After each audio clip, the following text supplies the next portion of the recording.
Live from KSAT 12. The 6 o'clock news starts right now. A game among 7th grade students that requires students to pose as hookers.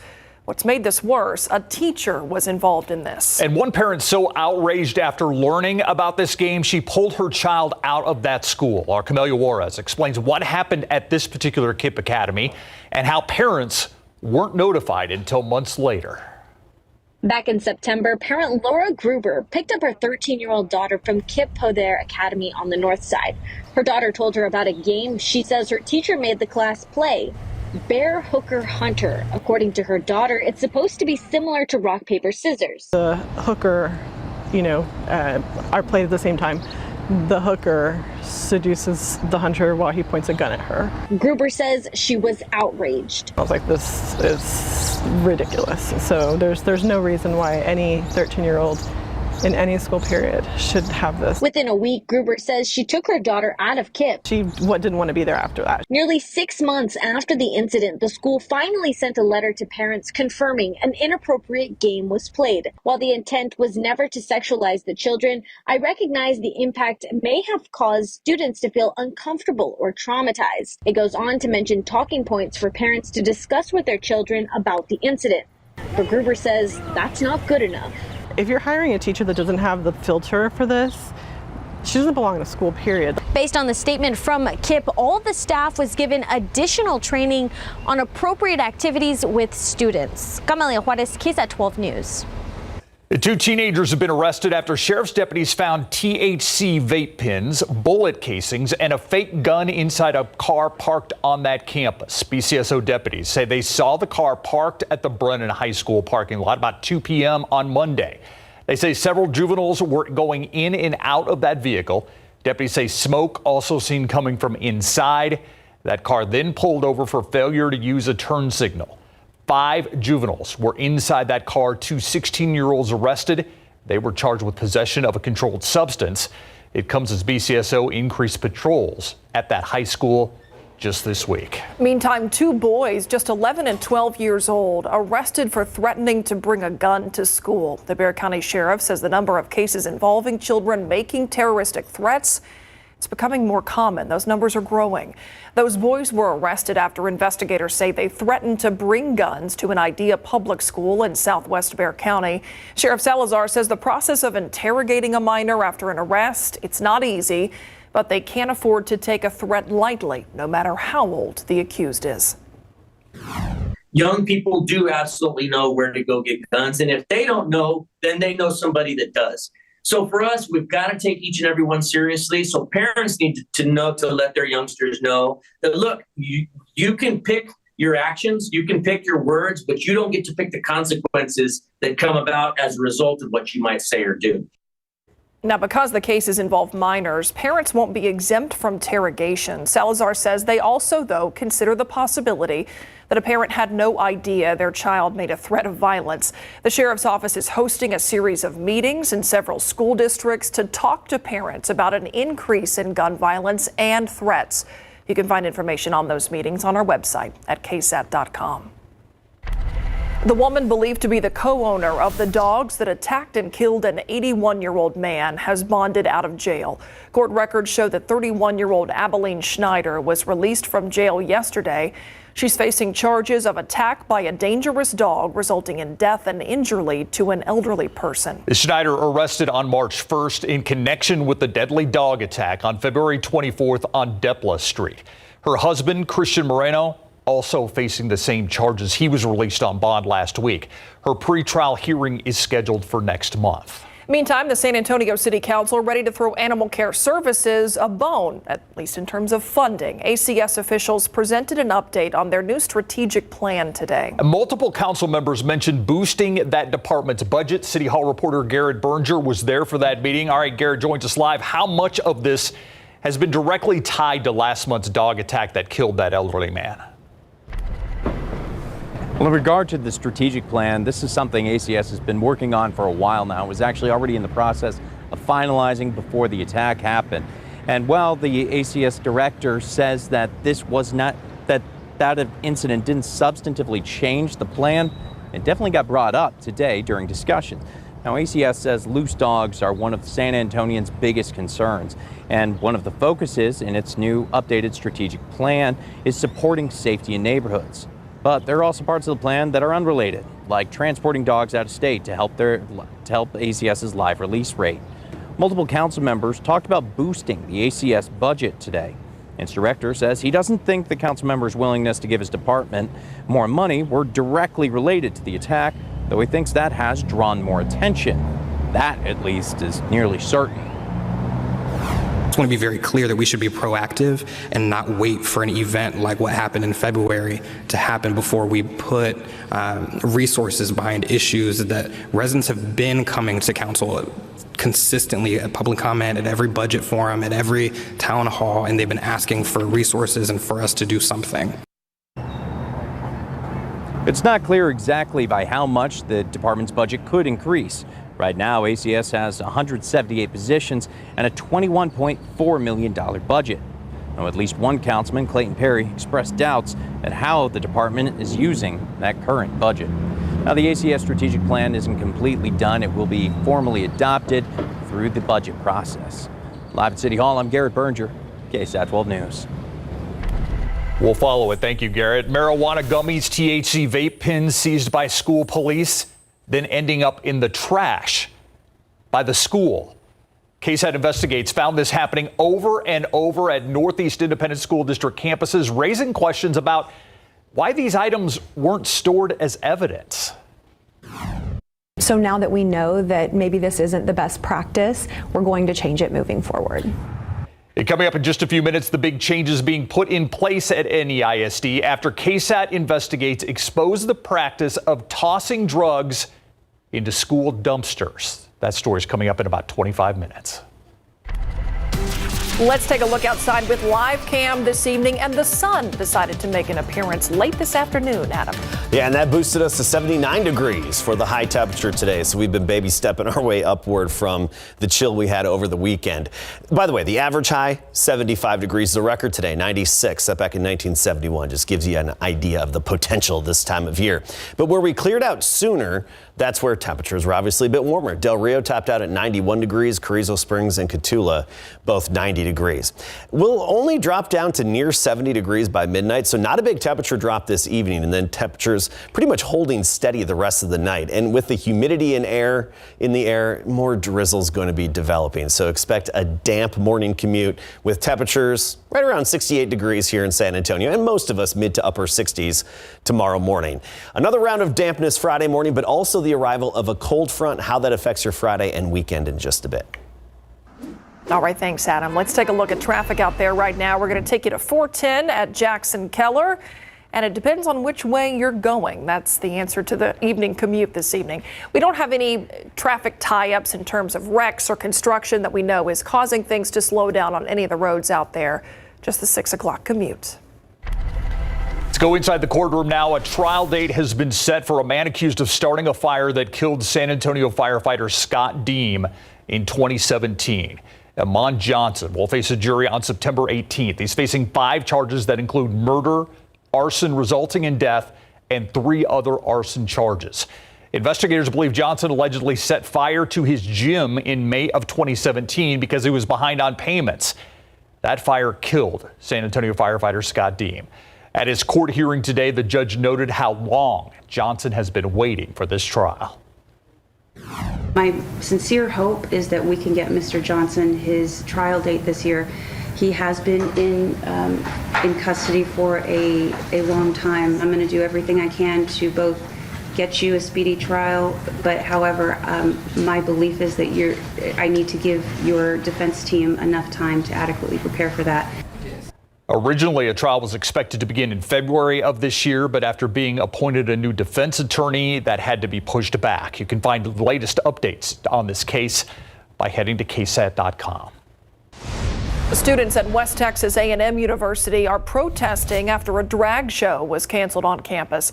The president of that university sent an email saying the event would no longer take place. The point of the drag show was to benefit the Trevor Project. That's a charity that helps prevent suicide in LGBTQ+ youth. Students on both sides of this issue voicing their opinions on campus. I think that drag is not dangerous. I think that drag is an expression of self and of joy. And I think if you don't like drag, you don't have to come to the show. I agree with the president, and I think that it's great that he stood his ground and he's representing a lot of the voices that are scared to speak. Now, in an email sent by the university's president, he says in part, quote, "As a university president, I would not support blackface performances on our campus, even if told the performance is a form of free speech or intended as humor. It is wrong," end quote. The event was scheduled for March 31st. Let's go to Dallas now. A man wrongly convicted of a nightclub shooting 25 years ago has been exonerated this morning. A Dallas judge dismissing the charges against this man, Martin Santillan. The Dallas County District Attorney said Santillan was a suspect in the death of DeMond Whitman in 1997. In 2021, evidence was tested again with more advanced forensic technology. Those results showed Santillan was not the killer. This case has been tested for DNA, and only because of the advancements in DNA technology we're here today that it allowed us to get to the point where we are, that Mr. Santillan is innocent. DNA evidence also led investigators to find the man police now suspect to be the real killer. He's under arrest, will now stand trial for Whitman's murder. His name has not been released yet because he was a juvenile at the time of that murder. Still ahead here on the news at 6, it is a work of fiction set in a real place steeped in real history, San Antonio's West Side. We have a preview of this performance coming up.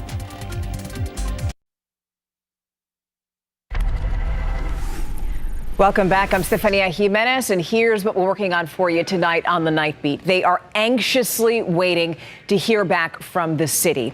Local businesses, like some on the St. Mary's Strip, have been heavily impacted either by coronavirus or construction projects. Tonight, why some businesses are still waiting for help and why some might not get any at all. We'll see you for that story and a lot more tonight on the Night Beat. Thanks, Stephanie. A fictional drama set in the 1970s on San Antonio's West Side called Chato's Bridge will premiere tomorrow evening at the historic Guadalupe Theater. It's a story of love and loyalty, but also the desire for vengeance. Jesse Degollado tonight gives us a preview. The rehearsals for Chato's Bridge are as intense as the storyline itself. Now grown, Chale and Simon are the last of 4 young boys who saved a little girl being raped by a rival gang. They actually escaped with the little girl on their bikes, but the 2 who were left behind were killed. The deaths of their friends, Fofo and Chato, haunt them decades later. It's about love. It's about loyalty. And through that process, there comes revenge. Yet the woman who was the child being assaulted takes on a new meaning in their lives. Even though she was the victim in the beginning, she actually kind of becomes their protector in the end. The fictional Chato's Bridge is based on that bridge over there, close to Casiano Homes and Casiano Park, here on the West Side. The play by Mono Riojas Aguilar is not only set on the West Side where they grew up. Jorge Pina says it portrays many of the people he and the playwright knew. Guys that somehow always got in trouble, but somehow there's always a hero there. They say Chato's Bridge is not about the stereotypes associated with the West Side. It's about the humanity within it. And this is a play about really good kids who were put in a really terrible situation. Jesse Degollado, KSAT 12 News. Chato's Bridge premieres at the historic Guadalupe Theater tomorrow evening at 7 p.m. Performances at 8 p.m. Friday and Saturday, and a 3 p.m. matinee Sunday afternoon. Tickets are available. You can get them at the Guadalupe Theater box office and on the website for the Guadalupe Cultural Arts Center. Let's take a look outside with Sky 12 flying high above the UIW Cardinals football stadium. And I was thinking maybe spring practice for football, but looks like there might be something else going on. I think it's underway, but I also, we'll have Larry clarify this, but I know they were also maybe having a pro day today. Maybe they're trying out for pro scouts. Maybe that's what's going on down there. I was surprised even to think it was spring football, but it's very much spring weather, so makes sense. Yeah, there you go. Yeah. It's feeling like it out there with the humidity and temperatures back closer to 80 today here in San Antonio. We do have a cold front that's going to hit us Friday morning, but it's coming off the Pacific. It's one of those Pacific cold fronts, so it's not going to have a big impact on our afternoon temperatures, but you will notice a drop in the morning temperatures. Take a look at this. This is our trend for the morning lows.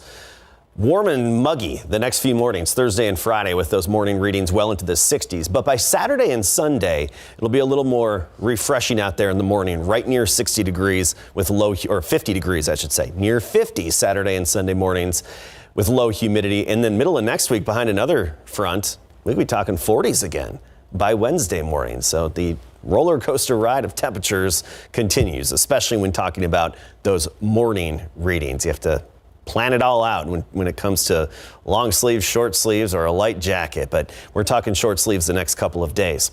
Here's the big picture, because that cold front's going to bring some showers and storms to Texas. Now, most of the action in the Rocky Mountains, westward, all the way to the California coast. They're still seeing more moisture.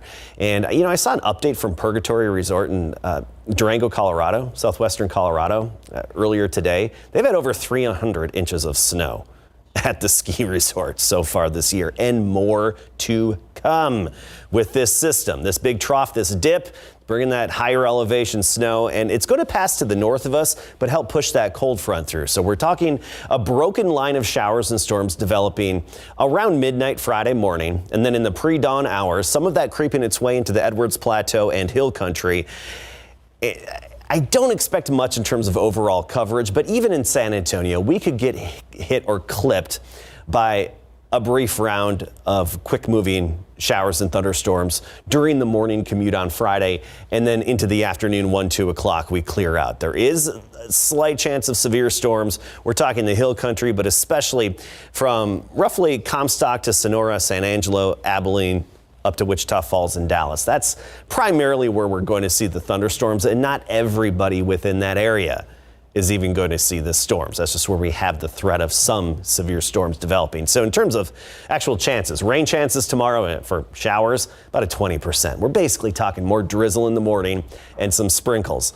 Friday morning, we'll have more drizzle again, but then a 30% chance of some of those brief thunderstorms probably before 9 or 10 a.m. Then into next week, a few sprinkles Monday, Tuesday at 20%. Unfortunately, we're not looking at any really good or promising rain chances anytime soon. All right, 79 degrees right now, dew point of 65. You see the wind is coming off the Gulf of Mexico again? It's actually out of the southeast at 10 to 20 miles per hour, and it's going to stay that way through the night. Remember, that just reinforces the moisture in our air and the mugginess. We get that mugginess from the Gulf of Mexico. In turn, look at these dew points, mid to upper 60s right now. That's going to be the same through the day tomorrow. But once that cold front hits on Friday, it gives us that dry West Texas wind, maybe kicking up a little bit of dust. That could happen as well. Maybe there will be a little bit of extra dust in parts of our atmosphere, parts of our area, but don't anticipate that. Just really a drop in the humidity with that West Texas air moving in. And it's going to stay that way through the weekend, and then a reinforcing shot of that into next week.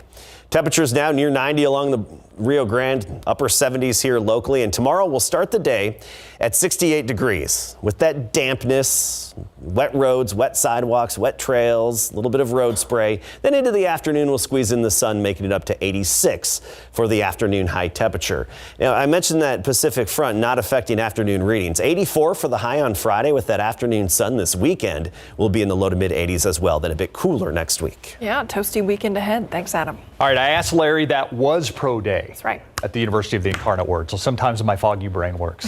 It's one time. All right, the Spurs have, just a few games left. Yeah, 10 games left in the regular season. So the question that was asked to them following postgame last night, what's the goal for the team in these final 10 games? And speaking of pro day, Tariq Woolen stopped by UTSA to watch some of his former teammates in action today. Coming up.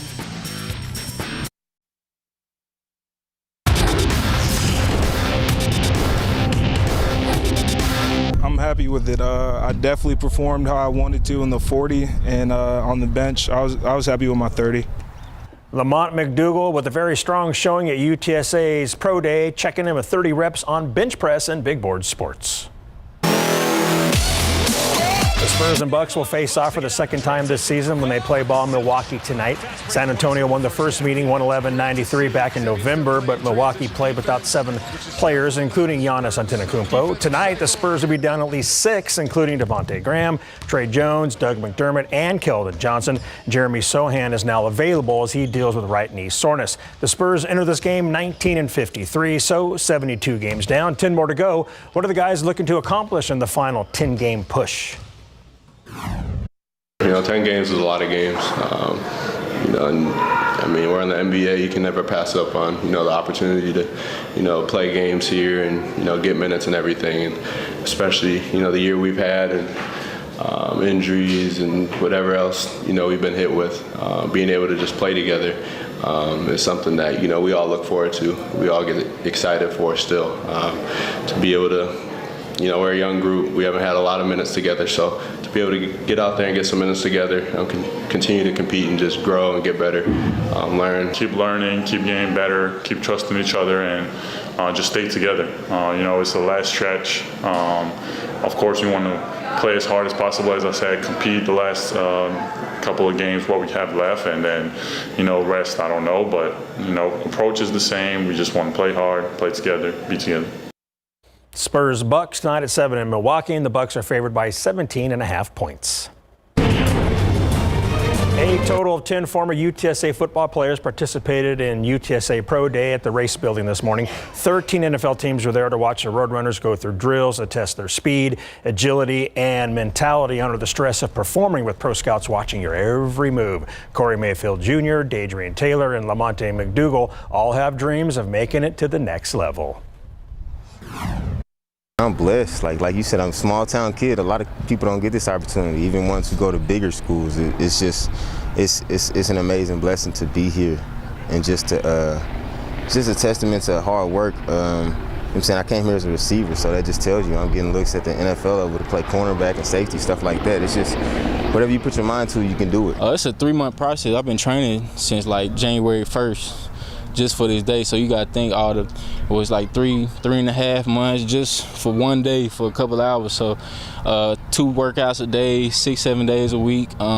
It's a grind, man, but this is all I wanted. I was about at 17. It was feeling good. That's when I knew I was gonna hit about to where I wanted to. I want to shout out the whole strength staff. They got me ready, and I'm happy with how I performed.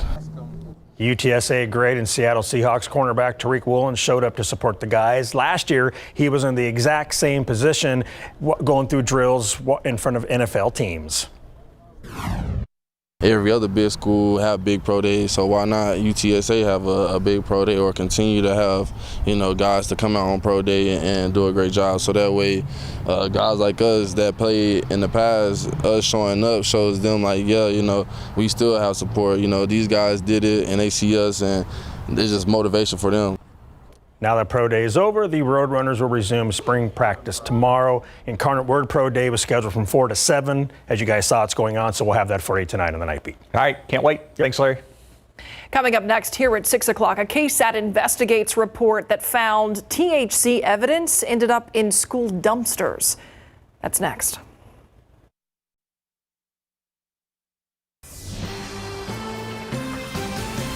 Drugs seized by police on campuses only to end up in school dumpsters, trash cans, or who knows where. KSAT Investigates spent months examining how officers at Northeast Independent School District handled substances that tested positive for THC and found that these items rarely ended up in an evidence room. Dylan Collier walks us through the findings and how NEISD is responding to our reporting by changing its policies. Last October, after a MacArthur High School student ate a marijuana gummy that caused her to get sick, staff found her classmate with a similar edible hidden in a pill case. But after police confirmed it contained THC, the active ingredient in marijuana, the gummy and test kit were thrown into a faculty trash can. Weeks later, at Legacy of Educational Excellence High School, a district police officer found a student in possession of leafy marijuana and a THC vape pen.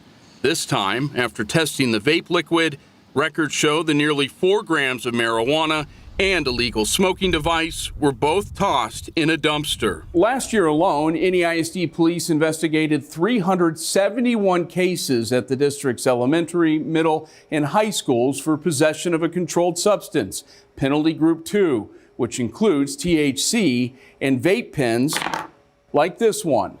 Time and again, officers reported tossing seized items like THC gummies in the trash, or in some instances, didn't indicate at all where the items ended up.